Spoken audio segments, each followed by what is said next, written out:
Lieutenant Maya Tank Rodriguez had survived 17 impossible missions, 3 court-martials, and one particularly memorable incident involving a nuclear warhead and a birthday cake. So naturally, when Captain Jim by the book, Patterson called her into his office with that special look of bureaucratic doom, she knew they were about to ask her to do something spectacularly stupid. "Rodriguez," Patterson said, reading from his tablet with all the enthusiasm of someone announcing cafeteria menu changes, "Congratulations. You've been selected for a reconnaissance mission to Keth'moran." Maya snorted. "Oh, is that what we're calling suicide missions now? Reconnaissance? That's cute, Captain. Real cute. What's next? Calling nuclear bombs aggressive negotiations." Patterson's eye twitched. It always did when Maya talked. The mission parameters are straightforward. Infiltrate their fortress world, plant explosives in their main weapons facility, and extract. "Extract," Maya repeated, examining her fingernails. "Right. And what's my extraction window?" "Don't tell me, let me guess." "There isn't one. The survival probability is 0.02%. "Wow, that high?" Someone's feeling optimistic today. Maya leaned back in her chair. "So let me get this straight. You want me to drop onto a planet full of 8-foot-tall murder lizards, blow up their biggest boom factory, and somehow get home in time for dinner? Did I miss anything important, or is that the gist of our brilliant strategy?" Patterson cleared his throat and activated a small device on his desk. A cheerful holographic face appeared, sporting what could only be described as aggressively friendly features. "Hello, Lieutenant Rodriguez. I'm BERT, your basic emergency response tactical unit. I'm so excited to be working with you on this delightfully challenging mission." Maya stared at the AI. "Captain, please tell me you're joking. Please tell me you didn't just assign me a sidekick that sounds like a children's television host on amphetamines." "BERT has been specially programmed for high-risk scenarios," Patterson explained. "The statistical probability of mission success may be infinitesimal," BERT chirped happily, "but think of how character-building the experience will be. Plus, if we do survive, imagine the stories we'll have to tell." "If we survive," Maya muttered. "Great. My AI companion is a motivational speaker with a death wish." She looked at Patterson. "When do I leave?" "Oh, 600 hours tomorrow.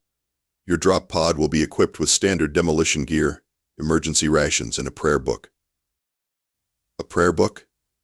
"Captain, I'm touched. Really. Nothing says confidence in your personnel like issuing religious texts alongside the explosives." Maya stood up and saluted with just enough respect to avoid insubordination charges. "Well, this has been fun. I'm going to go write my will. Again, 3rd time this month, actually. I'm thinking of just having it tattooed on my forehead to save time."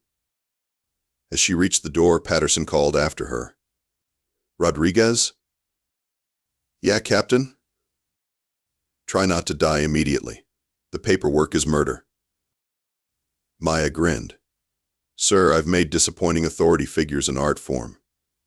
I'm not about to stop now." Walking down the corridor, she could hear BERT's voice coming from the portable unit they'd issued her. "This is going to be such an adventure, Lieutenant. I've calculated 47 different ways this mission could go wrong, and they're all fascinatingly creative." "Wonderful," Maya said to herself. "Just wonderful. I get to die on an alien planet with the universe's most optimistic death machine as company.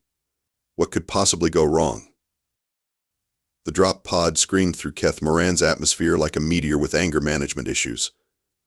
Maya had experienced rough landings before, but this felt less like a controlled descent and more like gravity having a personal vendetta against her. "BERT," she shouted over the sound of atmospheric entry trying to murder them both, "please tell me we're on course for the designated landing zone." "Well," BERT replied with infuriating cheerfulness, "we're definitely on course for something. The good news is we're about to make contact with the surface. The interesting news is it's not exactly the surface we were aiming for." Through the viewport, Maya could see banners, crowds, and what looked suspiciously like a parade. "Oh, you have got to be kidding me. BERT, Are we about to crash into some kind of alien festival? It appears to be a military celebration. How serendipitous. We're about to make quite the entrance. The pod slammed into something that definitely wasn't the ground. Maya heard metal crushing, aliens screaming, and what sounded like a marching band having an existential crisis. When the world stopped spinning and her ears stopped ringing, she realized they'd landed on top of an enormous ceremonial float. Status report, she groaned, checking for broken bones. All systems nominal. We appear to have successfully eliminated a high-value target. What target? BERT, we just crashed into a parade float. Actually, Lieutenant, according to my sensors, we've just crushed General Vex Thorek, Supreme Military Commander of the Keth'moran forces and self-proclaimed scourge of humanity. Maya blinked. We killed their head general? By accident? By falling on him? The impact was quite decisive. He was giving a speech about human weakness when we demonstrated superior gravitational tactics. Looking through the cracked viewport, Maya could see thousands of alien soldiers standing around in complete shock. They looked like 8-foot-tall lizards wearing elaborate armor. And every single one of them was staring at her crash site with what she could only describe as existential horror.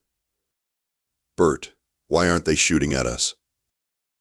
I believe they're processing the tactical implications of their supreme leader being defeated by what they assume was a precisely calculated kinetic strike. Maya popped the hatch and climbed out onto the wreckage. The alien general's body was definitely deceased, pinned under her landing pod like the universe's most unfortunate pancake. His elaborate helmet had rolled a few feet away, gleaming in the alien sunlight. The crowd of alien warriors continued to stare. One of them, covered in more metals than the others, approached cautiously and said something in their clicking, hissing language. BERT, translation please? He's asking if you are the legendary human warrior who has come to claim leadership through trial by combat. Trial by what now? Maya looked around at the silent army. BERT, what exactly did we just land in the middle of? Apparently this was General Vex Thorek's victory celebration after his recent conquests. He was giving a speech about the inevitable defeat of humanity when we provided a rather dramatic counter-argument. The metal-covered alien spoke again, this time bowing deeply. He's formally surrendering his unit to your command, as per Keth'moran military tradition. Maya stared at the alien, then at the thousands of troops, then at the very dead general under her pod. BERT, are you telling me I just accidentally conquered an alien army by falling on their boss? Congratulations, Lieutenant. Mission parameters exceeded. We haven't even deployed our explosives yet. Maya stood on the wreckage of her drop pod, wearing her standard-issue human military gear, while thousands of alien warriors waited for orders from their new accidental commander.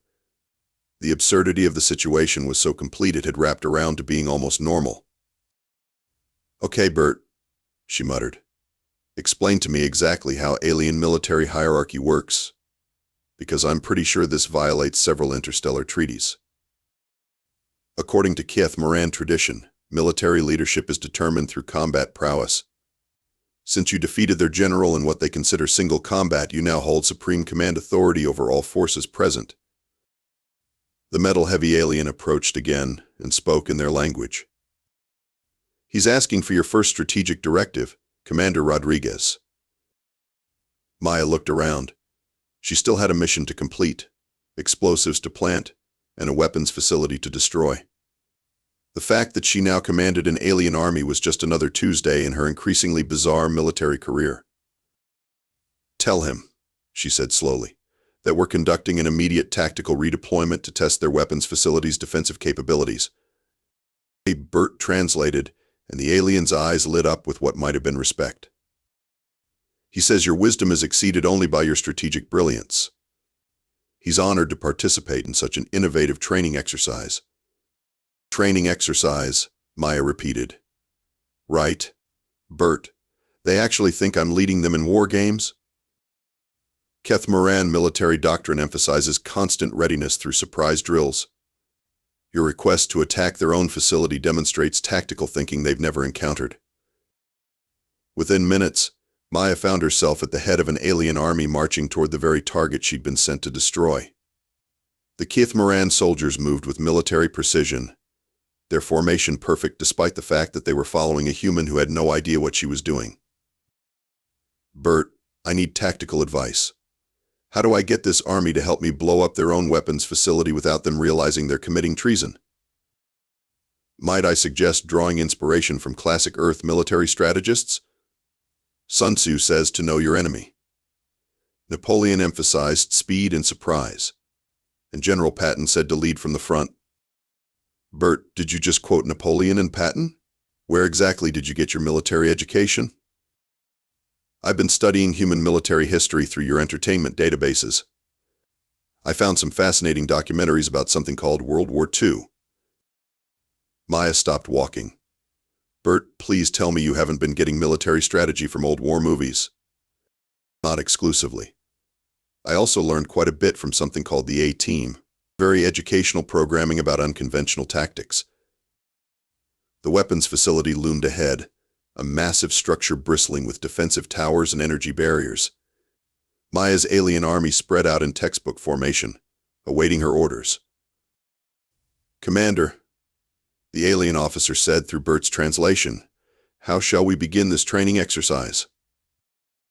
Maya studied the facility. It was exactly as described in her mission briefing, except now she had several thousand alien soldiers ready to help her destroy it. The universe had a twisted sense of humor. "Tell them," she said, "that this exercise will test their ability to overcome their own defensive systems. We're going to attack using their own weapons against their own defenses to evaluate tactical effectiveness." The alien officer practically vibrated with excitement. "Brilliant. A comprehensive systems evaluation under combat conditions. You truly are a strategic genius." As the alien army began positioning their weapons to attack their own facility, Maya wondered if there was somewhere in the universe where things made sense. It certainly wasn't here. "BERT, what's the probability this actually works?" "Based on current circumstances? Approximately 94%. Although I should mention that my calculations might be influenced by all those war movies." Maya picked up General Vek's thorax ceremonial helmet from where it had rolled during the crash. The thing was absolutely ridiculous, easily twice the size of her head, and decorated with enough spikes and ornamental weaponry to qualify as a medieval torture device. But the moment she lifted it, every alien in sight dropped to one knee. "BERT, what's happening now?" According to Keth'moran tradition, claiming the defeated leader's war helm officially confirms your right to command. Congratulations, you're now a legitimate military dictator.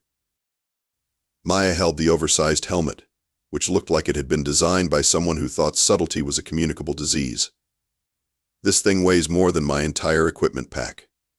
How am I supposed to wear this monstrosity? Might I suggest treating it as a tactical challenge? Think of it as advanced strength training." Against her better judgment, Maya put the helmet on. It immediately slipped down over her eyes and made her look like a child playing dress-up in daddy's military gear. But the alien troops began what could only be described as cheering, if cheering involved a lot of hissing and clicking. "They're impressed by your confidence in wearing an ill-fitting ceremonial helmet," BERT explained. "They're easily impressed," Maya muttered, adjusting the helmet so she could actually see. "Okay, let's get this tactical evaluation started before I die of embarrassment." The assault on the weapons facility was unlike anything Maya had ever experienced. Her accidental army attacked their own defenses with the kind of enthusiasm usually reserved for birthday parties and tax refunds. They treated every successful breach as a learning opportunity and every defensive countermeasure as a fascinating puzzle to solve. "Commander," the alien officer reported, "your strategy of using our mobile nutrition dispensers as assault vehicles is revolutionary." Maya looked at what she had mentally categorized as alien food trucks being used as battering rams against defensive barriers. "Revolutionary? Sure, let's go with that." Meanwhile, in orbit above the planet, Captain Patterson stared at his monitoring equipment with growing confusion. "Sergeant Martinez," he called to his communications officer, "are Rodriguez's life signs moving deeper into enemy territory?" "Yes, sir." "And sir, she's not alone. We're reading massive alien heat signatures moving with her. Moving with her? Martinez, are you telling me that Rodriguez has somehow acquired alien companions? Sir, based on these readings, she's acquired an entire army. Back on the surface, Maya's unconventional tactics were proving devastatingly effective. Her decision to use the facility's own defensive systems against itself was creating cascading failures throughout the complex. BERT, how are we doing on the mission objectives? Splendidly. We've achieved 90% facility penetration using methods that would make actual military strategists weep with either admiration or horror. Maya ducked as an energy blast intended to stop the alien food truck convoy instead took out a support pillar. Which one are you betting on? Given your track record? Probably both. The alien officer approached, his armor scorched from combat but his enthusiasm undiminished. Commander, your tactical brilliance continues to exceed expectations. Using our own weapons to evaluate our defensive weaknesses is inspired. Through BERT's translation, Maya replied, just remember, this is all about learning and improvement. We're identifying vulnerabilities for future enhancement. Of course. Your wisdom in disguising destruction as education demonstrates why humans are such formidable opponents. Maya paused. Did he just figure out what we're actually doing? I believe he thinks you're conducting the most elaborate training exercise in Keth'moran military history. They're learning so much about their own weaknesses that they consider it an honor to be destroyed by their own weapons. The absurdity was so complete that Maya just accepted it.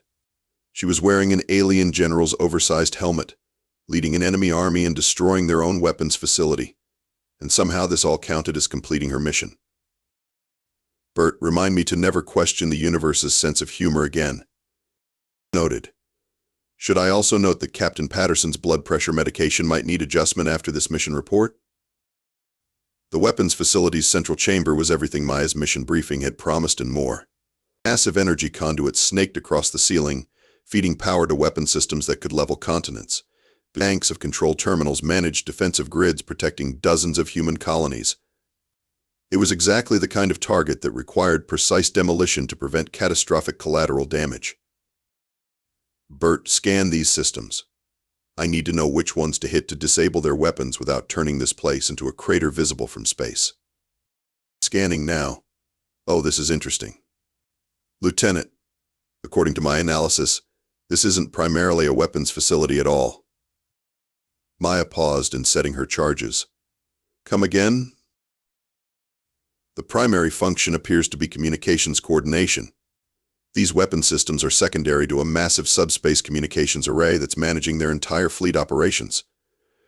Through the oversized helmet, Maya could see her alien army efficiently dismantling defensive systems with the kind of thoroughness that came from intimate knowledge of how everything worked. BERT, are you telling me that Keth'moran Command sent me to blow up their phone system? A very sophisticated phone system that happens to control all their weapons targeting. If we destroy this, their entire fleet loses coordinated fire control. The alien officer approached, proudly gesturing at the systematic destruction his troops were conducting. Through BERT's translation, he reported, Commander, your training exercise has revealed critical vulnerabilities in our communications infrastructure. We never realized how dependent our weapons systems were on these coordination protocols. Maya stared at him. You're helping me destroy your own command and control systems, and you think it's educational. Your methods demonstrate tactical thinking beyond our comprehension. By eliminating our communications capability, you're teaching us the importance of individual unit initiative. Individual unit initiative, Maya repeated. BERT, what happens to their fleet when this communications array goes down? Based on Keth'moran military doctrine, individual ship commanders will assume communications failure indicates a strategic withdrawal order and return to defensive positions. Maya watched her charges being placed with alien precision on exactly the systems that would cause maximum strategic damage. So when I blow this place up, their entire invasion fleet will think they've been ordered to retreat. Precisely. It's the most elegant military deception in recorded history. The alien officer continued his enthusiastic report. Commander, Your strategy of using apparent defeat to achieve victory demonstrates why humans are such worthy opponents. We surrender ourselves to your tactical superiority." "They want to surrender," Maya said flatly. "The entire alien army wants to surrender to me because they think I'm a strategic genius." "They're not wrong," BERT cheerfully observed. "You have successfully turned an impossible suicide mission into a complete strategic victory through a combination of gravitational warfare, psychological manipulation, and superior understanding of alien military psychology." "BERT, I fell out of the sky by accident, landed on their general, and convinced them to blow up their own stuff by pretending it was a training exercise." "Exactly. Brilliant improvisation under impossible circumstances. This will be studied in military academies for generations." Maya set the final charges and stepped back as her alien army completed their systematic dismantling of the facility's critical systems. The countdown began, and she realized she was about to accomplish her mission objectives while simultaneously acquiring an entire alien military force as willing allies. "BERT, what are the odds that Command planned this?" "Approximately 0%. But the odds of you accidentally conquering an alien empire through creative application of basic demolitions training? 100%, apparently." The facility exploded with satisfying completeness, taking the Keth'moran communications network with it. Across the star system, alien warships received what they interpreted as withdrawal orders and began retreating toward their home worlds. "Commander," the alien officer said, bowing deeply, "we formally request permission to join your forces rather than face the shame of being repeatedly outmaneuvered by your tactical brilliance." Maya looked at BERT's holographic display, then at the enthusiastic alien army, then at the smoking ruins of what had been the enemy's primary strategic asset. "BERT, I think I need a drink. I'll add alcohol to the requisition list for your next impossible mission." 3 days later, Maya sat in the debriefing room aboard the U.S. Determination, still wearing General Vex's thorax ceremonial helmet, because she'd discovered it was the only thing that made the alien fleet commanders take human authority seriously. Captain Patterson sat across from her, methodically working through his third bottle of antacids while reading her mission report. "Rodriguez," he said with the tone of a man questioning reality itself, "let me make sure I understand this correctly. You were sent on a suicide mission to plant explosives in an enemy weapons facility." "Correct, sir." "Instead, you crashed into their military parade and accidentally killed their supreme commander." "Technically, I provided kinetic energy redistribution that resulted in general flattening, but yes, sir, that's accurate." Patterson continued reading. "You then convinced their entire army to help you destroy their own strategic communications center by telling them it was a training exercise." "In my defense, Captain, they're very enthusiastic about professional development. And now they've decided to defect to humanity because they consider you a tactical genius." Maya shifted in her chair, the oversized helmet making a satisfying clank. "Sir, I tried to explain that I had no idea what I was doing, but they interpreted my honesty as strategic humility. Apparently, admitting ignorance is considered the highest form of tactical wisdom in their culture." BERT's holographic face appeared on the conference table. "If I may add, Captain Patterson, the strategic value of Lieutenant Rodriguez's actions cannot be overstated. We've eliminated their primary weapons coordination, captured their entire expeditionary force, and gained invaluable intelligence on alien military psychology." Patterson looked at BERT with the expression of a man who had given up trying to understand the universe. "The AI is proud of this chaos. I prefer to think of it as aggressive problem-solving, sir." Through the viewport, Maya could see the Keth'moran fleet maintaining perfect formation alongside human ships, but their commanders apparently delighted to be serving under what they considered the most unpredictably brilliant military leader in galactic history. "Sir," Maya said, "what exactly am I supposed to do with an alien army that thinks I'm some kind of strategic mastermind?" "Rodriguez, you're being promoted to colonel and assigned to the newly created Xenological Military Integration Division. Congratulations, you're now in charge of figuring out how to incorporate alien military doctrine into human strategic planning." Maya stared at him. Captain, I respectfully request to point out that I know absolutely nothing about military integration, xenological studies, or strategic planning. Colonel Rodriguez, in the past week you've proven that conventional military knowledge is apparently optional for success in interspecies warfare. Command has decided that your unique approach to problem-solving represents the future of human military development. My unique approach is falling out of the sky and hoping for the best. And it worked, Patterson pointed out. Rodriguez, you've accomplished more through accidental tactical innovation than our best strategic planners achieve through years of careful study. Command wants to see what happens when you do it on purpose. BERT practically bounced with excitement. Colonel Rodriguez, I've calculated the probability of success for your new assignment. The numbers are fascinating. BERT, please tell me the odds are better than 0.02% this time. Much better. I estimate a 47% chance of accidentally conquering another alien empire, a 32% chance of revolutionizing interstellar diplomacy, and a 21% chance of discovering entirely new forms of warfare. Maya slumped in her chair, the alien helmet sliding down over her eyes again. And the probability of a normal, quiet military career? Statistically insignificant. Isn't it exciting? Colonel Maya Rodriguez looked around the briefing room, at the alien fleet outside, at her cheerful AI companion, and at her commanding officer who was already reaching for his fourth bottle of antacids. She touched the ridiculous helmet that had somehow become the symbol of her accidental military genius inside. BERT, add a request for a larger hat size to that requisition list. If I'm going to keep accidentally conquering alien empires, I might as well look the part. Already added, Colonel. Along with a bigger office, a strategic planning staff, and a really good therapist. Outside the viewport, the Keth'moran fleet maintained perfect formation, their commanders no doubt planning new ways to learn from their human tactical genius. Maya had gone from demolitions expert to accidental conqueror to reluctant military innovator in the span of a week. Colonel Rodriguez, Patterson said, for what it's worth, the galaxy is probably safer with you accidentally in charge of alien armies than with them trying to destroy humanity. Maya grinned. Captain, that might be the most terrifying thing anyone has ever said to me. Colonel, given your track record, I'm sure it won't be the last.